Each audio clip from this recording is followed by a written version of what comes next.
Hi again then guys, and welcome to yet another installment of Beards and Cars, my podcast style series, of course, longer form videos where we can really get into the meat and the bones of a subject rather than just a quick countdown or a highlights video. And of course it's an opportunity each week to have a discussion with you guys down in the comments, for you to put your thoughts down there.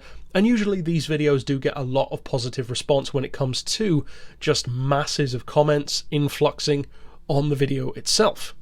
And to lead directly on really from last week's episode, which if you haven't seen that, you should check it out, because again, there's a lot of opportunity for personal preference in there. We counted down our personal favourite 10 circuits, basically from the entire Gran Turismo franchise. This week, we're doing the logical next step, our personal 10 favourite vehicles from the entire franchise. And of course, this one will vary, and to some degree the circuits will as well, but even more so you could argue with the cars, this could vary wildly depending on how long you've been in the franchise for. Some of the guys who were recently racing in the FIA live events have only been playing since Gran Turismo 5. So they don't even have any knowledge as far as those older games, of course, unless they've played them since then. Whereas for others of us, myself included, we started way earlier. For me, it was Gran Turismo 2, then 3, then 4, then 6, then 5, then 1, then Sport, and of course the prologues, the demos, the tourist trophies, the PSP, all of that thrown in there as well at various points. So I've played all of the games in one form or another, and because of the fact of how many sheer vehicles there are in the entire franchise, a couple thousand, really easily over 2,000, especially between Gran Turismo 6 and Gran Turismo 2, with the amount of unique cars that either of those have, then it's going to be hard to narrow that down to 10 for most of us, so I'm going to allow up to 5 honourable mentions as well as the top 10. And of course it would help if you numbered the top 10 in actual order, but of course you could do it in no particular order as well. I know that it can be difficult to narrow it down to the exact order, so if you want to just put 10, that's absolutely fine. For me, I am ordering them. Many of you know the kind of cars that are going to be on my list. A couple of them might surprise you, and to kick off first of all with just that, my 5 honourable mentions, I'm going to say 5 cars of course that I loved, but I maybe didn't just love them enough to be in the top 10 list itself.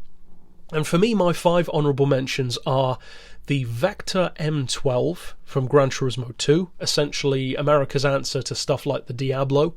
Incredible car, big V12, great handling. For me personally, way better looking than the W8, I think. Not as quick, but a very nice car. Clarkson drove one. He considered it to be a great handling car, which is not something you typically expect him to say about an American vehicle. Unfortunately, the company had various troubles, but very nice car. Very, very nice. Not quite as iconic as some others, like the Lister Storm, but pretty nice nonetheless. Moving straight on from that kind of mentality, my second honourable mention is its best rival, the Venturi. Also from Gran Turismo 2, the Venturi 400 GT. That's not the race car, but it's quicker than the 300 Atlantic. Essentially France's answer to the Ferrari F40. 3-litre turbo-aspirated, 6-cylinder, about 170, 180 miles per hour. Looks a lot like an F40 as well, which is ironic given that I've never been a fan of the Ferrari F40, and yet I love the Venturi, so it's funny how that works. But again, it is an honourable mention, not actually on the list itself. Next one for me might surprise you. It's from a company that I've said a number of times I absolutely love, and it's a vehicle which I definitely did not love in the early days of the franchise. I had no interest in it at all, but recently, in fact from Gran Turismo 6 onward, so the past 4 or 5 years in other words, I fell in love with this car. And that's a weird thing to say, but it's just one of those cars that you love it because you appreciate how good it is for what it is, and that's a Daihatsu. I love Daihatsu as a brand. They make some of my favourite hatchbacks. In particular, my honourable mention goes to the Daihatsu Move SRXX all-wheel drive. Tiny little K car, looks like an old person's vehicle, but it's got this little, of course, around 660cc turbo engine, all-wheel drive. Fantastic off-road, surprisingly good on-road, dirt cheap in real life and in the game. I just love the package. It's the kind of car that nobody would ever want to steal, but you could easily blow most boy racers into the weeds with it. It's a great little car. My second to last honourable mention is another car that you'd probably assume would be more of an honourable mention kind of material, or maybe even in the list itself, the Callaway C12. I love the Callaway. I've got a model of it on my shelf. I think it's one of the best looking American cars ever built. A gorgeous machine, Corvette based of course. Not as quick as you might hope, but a lot more affordable than a lot of the other supercars, and a fantastic car. It's a really good all-rounder, introduced around the Gran Turismo 4 days, and I've loved it ever since. Just a great all-rounder. A Corvette, but more so. I like that, and I'm a fan of the Corvette anyway. And last but definitely not least for me, this is a strange one, kind of an awkward one to leave off of the list because I love it so much in the real world. It's actually one of my favourite cars, the Mercedes SLR McLaren. I adore the SLR McLaren. I believe it's one of the best supercars ever made. I still prefer it vastly over the SLS or the AMG GT by far, and the reason why it's not quite in the top 10, even though it actually is one of my favourite cars in the real world, is because I don't love it as much in the game as I do in real life. And that's no fault of the car, that's just the way it is for me. So that's it overall for my honourable mentions. What then about the list itself? Well, kicking us off first of all in 10th, I decided to put a car which again might surprise you.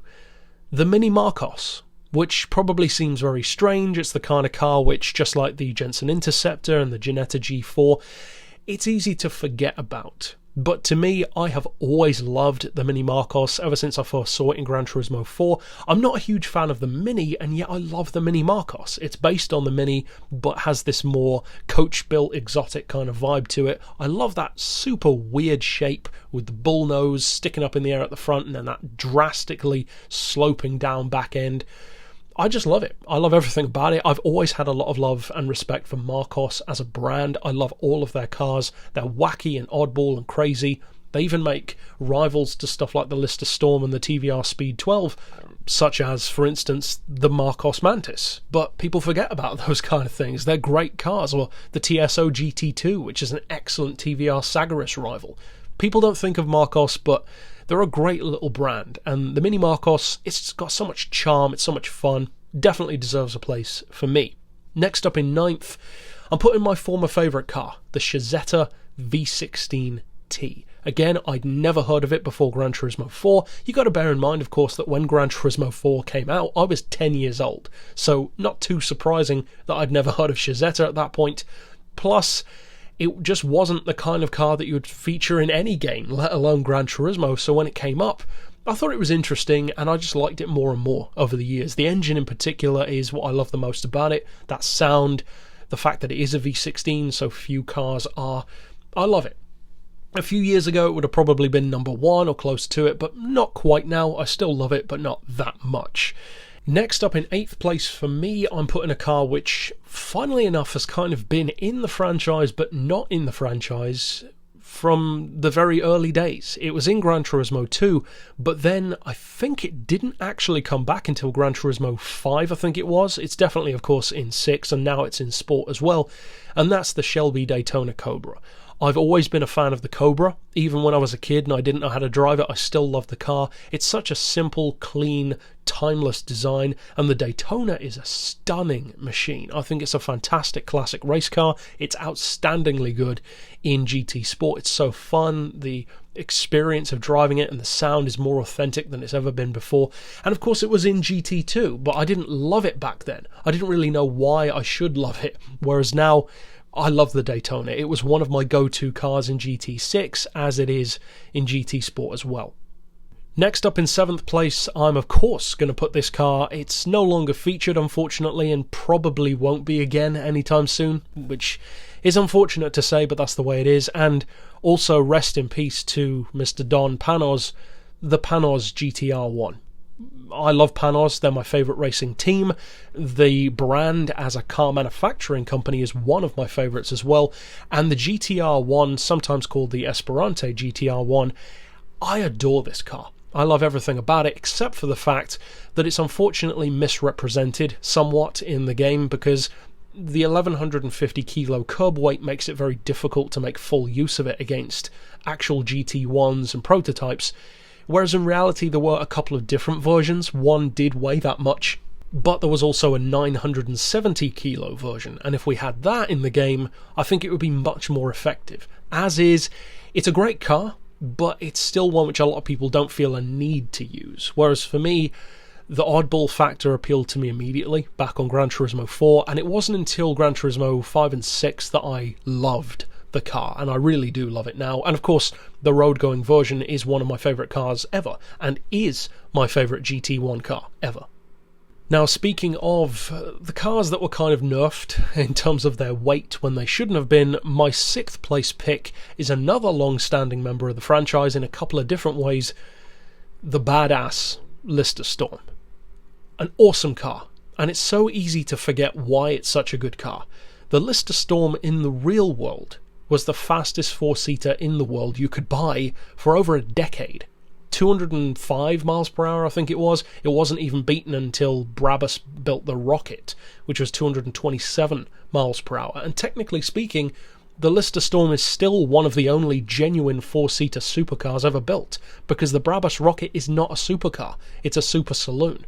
So the Lister is such an exclusive type of car. I would put it in the same kind of category as stuff like the Ferrari FF or the Savage Rival, genuine four-seater supercars. And the funny thing is, even though, as I said, in a similar way to Panos, it was really nerfed, even worse actually than the Panos, 1,450 kilos is insane for this car in the more recent games, and yet even then, it's still competitive. I think I've said on the channel before how on Gran Turismo 6, I went into an online race. It was a 1-hour endurance around Daytona. I was in a one-on-one battle against one guy. I was in the Lister Storm. He was in the Ueno Clinic McLaren F1 GTR, and I beat him by like 2 seconds over the course of an hour. It was an incredible race. And even as far back as Gran Turismo 2, which actually features my favourite version, the road car, it was such a good car. It was pretty much the best handling supercar in the game. It didn't really have any right to be, given that it's more of a long-distance GT supercar, like an SLR or a Vanquish, that kind of thing, and yet there it was. Outstandingly good. Unfortunately, we only had the race car since then, but even then, it's still very cool to have it in the games at all, when so few games actually do feature it. Moving up now into my top 5, my 5th place pick is probably going to be controversial, or at least some people won't understand it. The Daihatsu Storia Cross 4. The second time I've mentioned Daihatsu in this video, similar in some ways to the Mini Marcos. It's got that small bundle of charm, it's cheap, it's low powered, but it's really good kind of vibe to it. But the reason why I love the Daihatsu Storia so much is because this is one of those loves that kind of I had and then it went away and then it came back again. Because I was obsessed with the Daihatsu Syrian rally car in Gran Turismo 2. It was such a cool car. I had no idea that it didn't technically exist and it was a more extreme version of some of the real world rally versions, but it was so good. Everyone ranted and raved about the Escudo, but I always loved the Cultus and especially the Daihatsu Syrian. It was such an incredible machine. Then it wasn't included again in the franchise, and I never noticed the road version. I never knew that the Storia Cross 4 was a performance car. I just thought it was another Storia. But then in GT6, again about 4 or 5 years ago, I actually took note of it because of doing reviews, and I thought, wait a second, this is a really fast little car. And then I looked into it, and when I found out that this isn't just an old person's hatchback, this is literally a base model rally car for a low price that teams can buy and then literally put a few stickers on it and then win events straight away. That's amazing. And it's such a sleeper. It's genuinely practical. I love everything about this Daihatsu. It's most definitely easily in my top 5. It's outstanding. Not only is it one of my favourites in the game, it's one of my favourites in the real world as well, and it's one of the few hot hatches that I would actually consider buying instead of just talking about. Moving up then into 4th place, of course it had to be on the list, my favourite Group C car of all time, the Nissan R92 CP. Introduced, as far as I can remember, in Gran Turismo 4. And it was just this car which immediately made an impression. Back then it was me and my old man playing the game. He used to find it extremely twitchy around Le Mans. But what a machine. It was so dominatingly fast, much sharper through corners than something like the Minolta, which was more smooth and effortless. but just as quick in a straight line. Kind of like a Mazda 787B meets Jaguar XJR9 sort of vibe to it. And I fell in love with it, and I've just loved it more and more ever since. To me, it's a stunning looking machine. I was so happy to have it back in GT Sport again, and as I've said a number of times, the end of an era. It was the last of the long tails to be built, in effect. It was the last of the crazy qualifying turbo trim cars with around 1200 horsepower. It's still the most powerful, straight power, no hybrid, none of that nonsense prototype ever built. And what a monster. 248 or 249 miles per hour at Fuji. It's the whole package. It's an incredible machine. But moving up now into, of course, the top 3. This one is a car that I didn't expect to put in my top 3 at the outset of when I was writing down this list. But the more I thought about it, the more I thought that it deserves to be. The TVR Speed 12. And the funny thing about the Speed 12 is, in a similar way to the SSC Ultimate Aero, which is my dream hypercar, and unfortunately has never been in Gran Turismo, and probably never will, it's a car that people sleep on, which is ironic given how crazy it is, because if you think about it, if you went to the average Gran Turismo player who's been playing the franchise since day one, for instance, or at least early, if you asked them what the most iconic cars in the franchise were, what would they say? They would say Toyota GT1, Nissan R390, Suzuki Escudo perhaps, probably the single most iconic car. Maybe a couple of others, Castrol Supra, perhaps a Skyline GTR in general. And yet nobody says TVR Speed 12. But it's been in almost every game. And it's been available in multiple forms. It was, of course, the first generation in Gran Turismo 2, which I loved. I could never control it, but I loved it. And then ever since, we had the Cerberus from 2000. And what a machine! And up until Gran Turismo 6, where it got significantly nerfed in terms of top-end performance, it was one of the virtually untouchable road cars in terms of straight-line performance. Very few vehicles, and again, this is why it's so similar to the SSC Ultimate Aero, very few vehicles managed to be as synonymous with being absolutely bonkers fast as a Speed 12. It's up there with the Escudo and stuff like that. It's so overwhelmingly quick that the cornering doesn't even matter. And again, just like the SSC, a lot of people consider it to be the blunt object to the scalpel of the McLaren F1, or the Ultimate Aero, the blunt object to the scalpel of the over-engineered Veyron. The reality is that's not the case at all. They're brilliant. They just approached the problem of performance in a different way, and they did it really well. The Speed 12 is an incredible car. It always puts a smile on my face when I see it in a game. I'm so happy that they brought it back to Horizon 4 in Forza. It's awesome. Of course it had to be high, but I didn't realise until I started making the list that it had to be this high for me. Moving up now into second place, this one was an interesting choice, and then when I looked down my list of cars, it became clear. It had to be number 2. Not only because I love the car so much, it's my second favourite race car of all time, period, and it's here in such a high position as well, because not only do I love the car on its own, but it had such a forming effect on my love for this kind of car. The Chaparral 2J. The Chaparral 2J I was first introduced to, again in Gran Turismo 4 at age 10. Both me and my dad thought it was the craziest looking thing we'd ever seen. My dad always found it a bit too weird to drive, too twitchy. He preferred the Mazda 787B, which is his favourite car. And I loved the Chaparral because it was so stupid looking, so weird, and it intrigued me. And then I didn't realise it at the time, but although the vehicle that is in first place kindled my love for all things oddball in the automotive world, it wasn't until the Chaparral 2J that my personality type was solidified as adoring that kind of car. Everything weird, everything strange, everything oddball, everything radically different, but not just for the sake of it, but for a purpose. An unsung hero, if you will. And of course that led to the birth of that series here on the channel.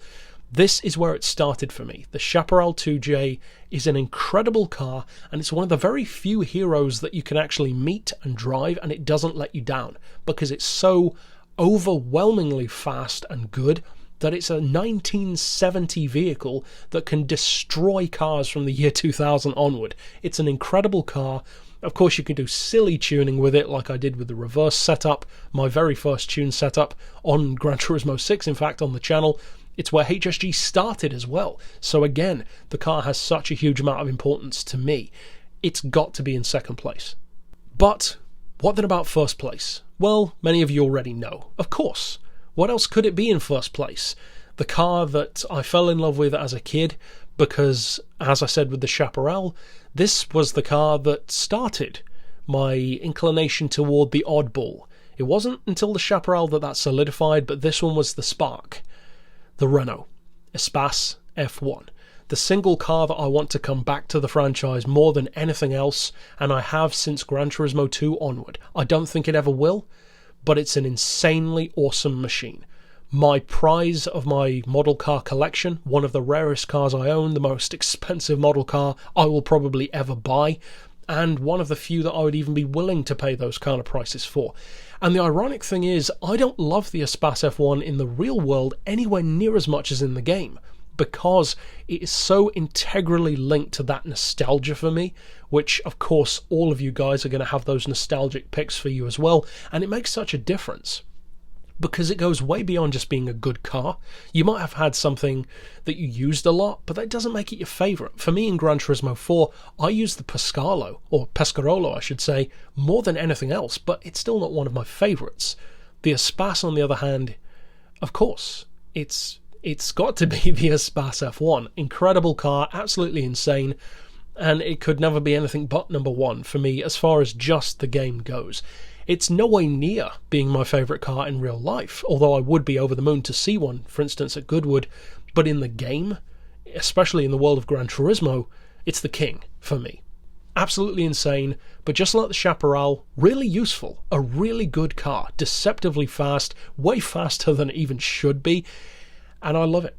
But that's it overall for my personal picks. Of course, I'd love to hear yours down below. And again, this is a subject where we can pretty much all get involved with, because that's what you're here on the channel for. But that's it overall for this installment. Of course, I'll see you guys next time. And for now, as always, thanks for watching.